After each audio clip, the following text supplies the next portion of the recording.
Apabila sesuatu objek diangkat, ia mempunyai tenaga keupayaan graviti. Dan dengan menggunakan susunan tuas ringkas seperti ini, tenaganya boleh dipindahkan kepada objek yang lebih kecil. Sekarang, apabila saya menjatuhkan pemberat ini, ia akan jatuh semakin laju ke arah tanah, menukar tenaga keupayaan graviti kepada tenaga kinetik. Apabila ia menghentam papan kayu, momentumnya akan dipindahkan kepada objek yang lebih kecil, melontarkannya lebih tinggi ke udara. Tetapi masalah dengan susunan ini ialah, ia sangat tidak efisien dan bola tenis itu tidak pergi begitu tinggi. Di sinilah trebuchet ini memainkan peranan. Saya membinanya kira-kira setahun yang lalu dan ia direka serta dioptimumkan untuk memindahkan tenaga keupayaan graviti pemberat ini kepada tenaga kinetik peluru ini, iaitu bola tenis, seefisien yang mungkin. Apabila dilepaskan, bola tenis ini pergi dari sifar ke 130 batu sejam dalam masa kurang dari 1 saat dan dilancarkan kira-kira 80 meter ke hadapan. Jadi, bagaimana kalau kita buat beberapa pelarasan untuk melihat setinggi mana kita boleh melancarkan peluru terus ke atas ke udara? Untuk mengukur setinggi mana peluru dilancarkan dari trebuchet, saya akan menggunakan altimeter. Namun, saya tidak mahu sekadar meletakkan altimeter ini di dalam bola tenis atas beberapa sebab yang berbeza. Sebab pertama ialah bola tenis ini kemungkinan besar akan naik agak tinggi ke udara. Dan itu juga bermakna ia akan jatuh dengan laju dan menghentam tanah dengan kuat yang boleh menyebabkan altimeter itu rosak. Selain itu, bola tenis tidak begitu aerodinamik kerana permukaannya yang berbulu. Jadi, apa yang saya mahu lakukan ialah mencetak projektil berbentuk roket menggunakan pencetak 3 dimensi yang akan lebih aerodinamik berbanding bola tenis dan juga mempunyai sistem pelepasan payung terjun supaya altimeter boleh turun dengan selamat dan perlahan.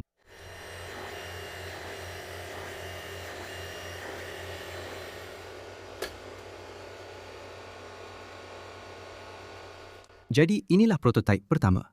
Seperti yang anda boleh lihat, bahagian atasnya tidak begitu aerodinamik dan itu kerana saya belum membina mekanisme pelepasan payung terjun ke dalamnya lagi. Ini boleh dikatakan seperti model dummy dan saya telah meletakkan kon hidung buih padanya supaya apabila ia jatuh semula ke bawah, harapnya ia tidak akan merosakkan dirinya sendiri atau apa-apa di sekelilingnya di atas tanah. Sebab saya membina model ini adalah untuk menguji bahagian pelancaran penerbangan. Jadi, saya telah memasang peluru yang dicetak 3 dimensi di dalam trebuchet dan saya telah membalut tali di sekeliling pin pelepas. Jadi harap-harap semuanya berjalan lancar. Dan saya rasa kita patut berundur sedikit dan lakukan ujian pelancaran dengan cepat. Okey, dalam kiraan 3, 2, 1. Baiklah, itu adalah pelepasan yang berjaya. Tak setinggi yang saya harapkan. Baiklah, mari kita cuba lagi dalam kiraan 3, 2, 1. Itu tidak bagus. Betul. Jadi pelancaran sebelum ini mempunyai susunan yang sama dari segi pelepasan pin dan pemasangan anduh. Namun, bukannya bergerak ke hadapan, ia bergerak ke belakang dan akhirnya jatuh di taman jiran sebelah saya. Saya rasa kita perlu fikir semula dengan serius tentang reka bentuk ini. Dalam beberapa hari berikutnya, saya memutuskan untuk mencubanya beberapa kali lagi dengan beberapa kaedah pemasangan yang berbeza. Tetapi masih sukar untuk melancarkannya secara konsisten. Walaupun trebuchet melontarkannya ke arah yang betul, memastikan peluru sentiasa menghala tepat ke arah angin yang datang sangat sukar. Ini menyebabkan banyak seritan dan oleh itu menjejaskan keseluruhan tujuan asalnya. Sebenarnya, kelajuan pelepasan itu hampir-hampir tidak melebihi 30 meter sesaat, manakala bola tenis dilepaskan pada sekitar 50 meter sesaat dan putarannya tidak banyak memberi kesan. Jadi, sudah tiba masanya untuk plan B.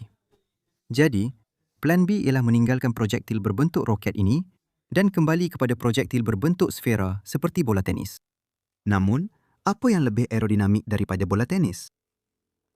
Bola golf. Bola golf terkenal dengan sifat aerodinamik berbentuk lekuknya. Namun, ia akan menjadi sangat sukar untuk memuatkan altimeter ini dan juga baterinya di dalam bola golf, serta sistem pelepasan payung terjun. Jadi, apa yang saya telah lakukan ialah, saya telah mencetak menggunakan pencetak 3 dimensi. sebiji bola golf yang dibesarkan. Ini kira-kira 187% skala. Jadi, ia hampir 2 kali ganda diameter bola golf biasa. Dan saya sepatutnya boleh memuatkan semua elektronik dan sistem payung terjun di dalamnya dengan mudah. Sekarang, bola semasa ini tidak mempunyai apa-apa yang istimewa. Ia hanyalah model dummy. Jadi saya boleh melancarkannya beberapa kali untuk menguji kelajuan pelepasan dan juga trajektori penerbangan. Dan juga, saya telah membuat anduh yang lebih besar untuknya kerana anduh lama tidak muat untuk bola ini. Ia direka untuk saiz bola tenis. Jadi, mari kita letakkan ini ke atas trebuchet dan lihat setinggi mana benda ini boleh pergi. Baiklah, ujian pertama bola golf 3 dimensi bercetak besar ini dalam kiraan 3, 2, 1. Wah, itu memang tinggi.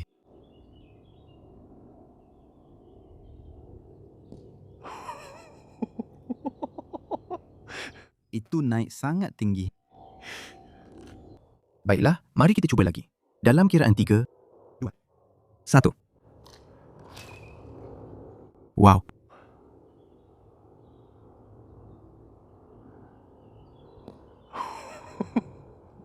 Itu takkan pernah membosankan. Jadi, bola baru ini berfungsi dengan sangat baik dan ia boleh terbang sangat tinggi ke udara. Saya sangat berpuas hati dengan prestasinya. Dan yang lebih penting, ia terlepas dengan konsisten dari anduh. Sekarang, dari segi kelajuan pelepasan, ini sedikit lebih perlahan berbanding bola tenis. Tetapi itu memang dijangka kerana ia memang lebih berat sedikit. Saya percaya bola tenis adalah kira-kira 2/3 berat atau jisim bola ini. Tetapi persoalan sebenar ialah, setinggi mana sebenarnya bola ini boleh pergi? Sekarang, inilah bola yang akan memberikan kita jawapan, atau sekurang-kurangnya bahagian-bahagian bola tersebut.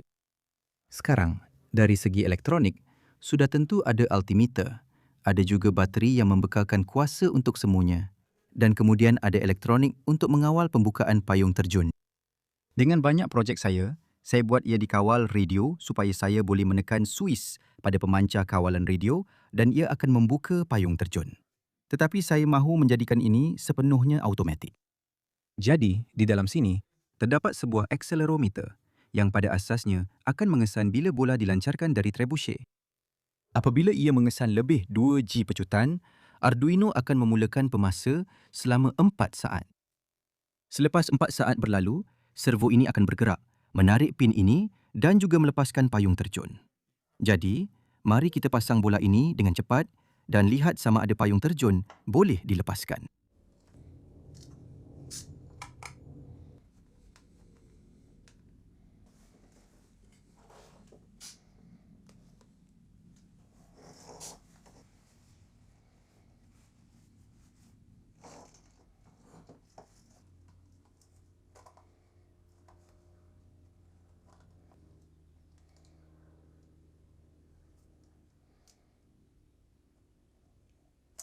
Jadi, gelang getah ini menyatukan kedua-dua bahagian bola ini dan mengait di sekeliling pin servo.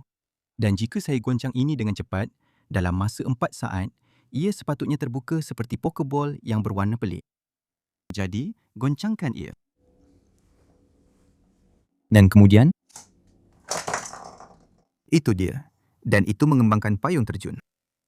Jadi, saya rasa semuanya sudah sedia untuk ujian pelancaran sebenar. Jadi, saya sudah pasang bola payung terjun di dalam trebuchet sekarang. Saya belum letakkan altimeter di dalamnya lagi sebab saya nak uji sama ada ia benar-benar berjaya membuka payung terjun.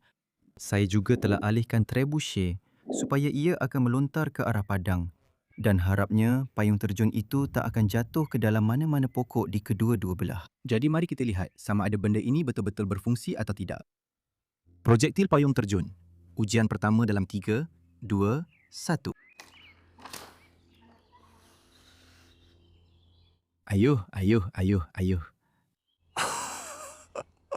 Cuba pertama.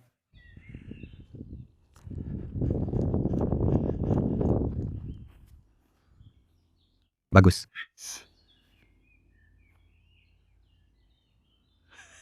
Yes! Itu sangat hebat. Ujian nombor 2.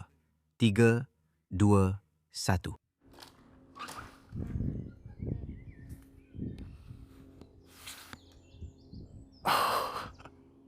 Itu sangat memuaskan. Turun dengan sangat perlahan. Mungkin saya perlukan payung terjun yang lebih kecil. Saya tak mahu ia hanyut terlalu jauh ditiup angin. Saya kemudian melakukan beberapa lagi ujian pelancaran untuk memastikan payung terjun berfungsi dengan baik, serta merakam beberapa lagi gambar berkelajuan tinggi. Sehinggalah salah satu pelancaran menyebabkan kegagalan besar pada lengan trebuchet. Selain itu, payung terjun juga tersangkut di atas pokok. Jadi sementara saya mencari lengan baru dan memikirkan cara untuk mengambil semula payung terjun itu, mari kita lihat dengan lebih terperinci apa yang sedang berlaku. Apabila trebuchet dimuatkan, pemberat seberat 15 kg diangkat setinggi 1.22 meter dari kedudukan akhirnya. Kita boleh mengira tenaga keupayaan graviti dengan mendarabkan jisim dengan pecutan graviti, dan ketinggian ia diangkat memberikan jumlah tenaga yang disimpan sebanyak 179.5 Joule. Tapi mari kita bulatkan kepada 180 Joule kerana palang yang memegang pemberat pada lengan itu mungkin menambah sedikit lagi jisim. Daripada ini, kita boleh mengira ketinggian maksimum yang secara teori boleh dicapai oleh bola dengan menyamakannya dengan tenaga keupayaan graviti akhir bola itu. Jika kita susun semula persamaan ini untuk ketinggian bola, kita akan dapat ketinggian maksimum secara teori sebanyak 166.8 meter atau 550 kaki. Sekarang, ketinggian ini mengandaikan keseluruhan sistem adalah 100% cekap dan tiada seretan yang bertindak ke atas bola, yang jelas tidak realistik. Tetapi, kita boleh menggunakan nilai maksimum ini untuk mengira kecekapan sistem setelah kita mengetahui ketinggian akhir. Dan inilah kaedah genius saya untuk mengambil semula payung terjun itu. Atau mungkin tidak. Mari kita teruskan ke pelancaran sebenar. Baiklah, sekarang saya telah memasang altimeter di dalam bola dan saya juga telah meletakkan payung terjun yang lebih kecil padanya, jadi harapnya ia tidak akan hanyut terlalu jauh ditiup angin. Sekarang agak berangin. Ada sedikit angin dari hadapan, tapi harapnya ia tidak hanyut terlalu jauh dengan payung terjun yang lebih kecil. Jadi, mari kita lihat setinggi mana benda ini boleh pergi. Okey, ujian bola altimeter dalam kiraan 3, 2, 1.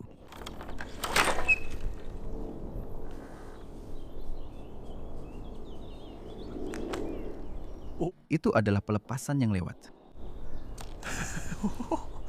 Tak dapat lebih dekat dengan trebuchet pun. Mari kita periksa ketinggian. Mungkin tak dapat dilihat di kamera, tapi ia menunjukkan 61 meter, iaitu hampir tepat 200 kaki.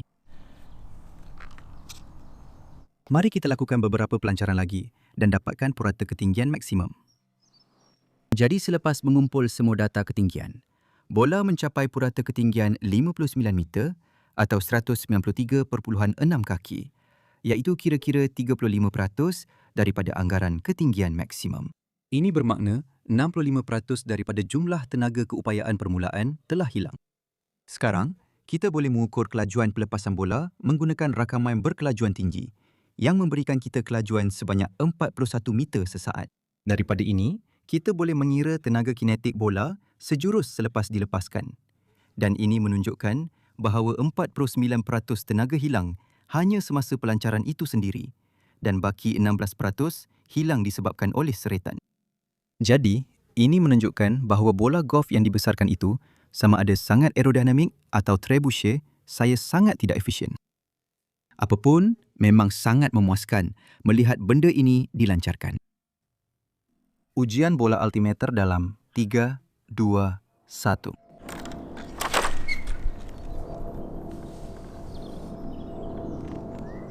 Oh ya, 1.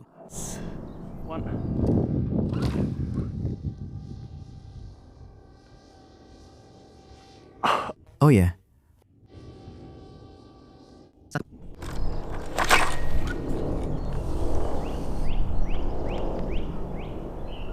Bagus.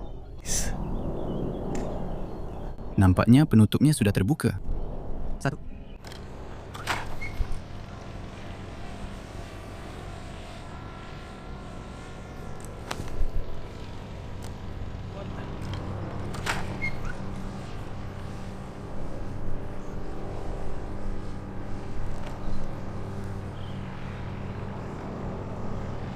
Sempurna. Bercakap tentang reka bentuk trebuchet, saya tidak pernah sempat memuat naik fail ke internet kerana Fusion 360 sentiasa terhempas setiap kali saya cuba mengeksport model itu. Jadi saya telah membina semula model CAD itu sepenuhnya dari awal dan memuat naiknya supaya anda semua boleh membina sendiri jika anda mahu.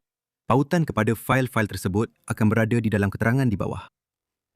Jadi itulah dia. Saya telah membuat peluru trebuchet yang paling selamat di dunia.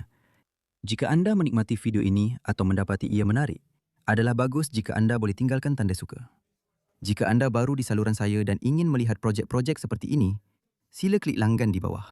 Dan terima kasih yang sangat-sangat besar kepada semua penyokong saya di Patreon.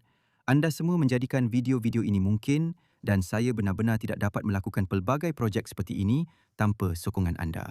Jadi terima kasih banyak. Terima kasih sekali lagi kerana menonton dan saya akan jumpa anda dalam video seterusnya. Selamat tinggal.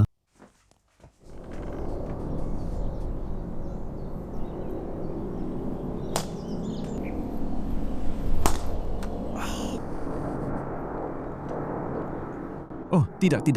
Buka.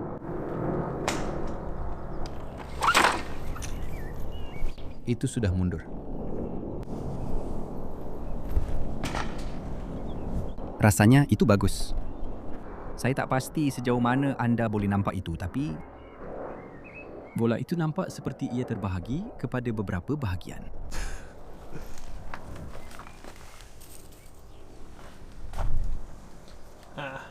Tak bagus.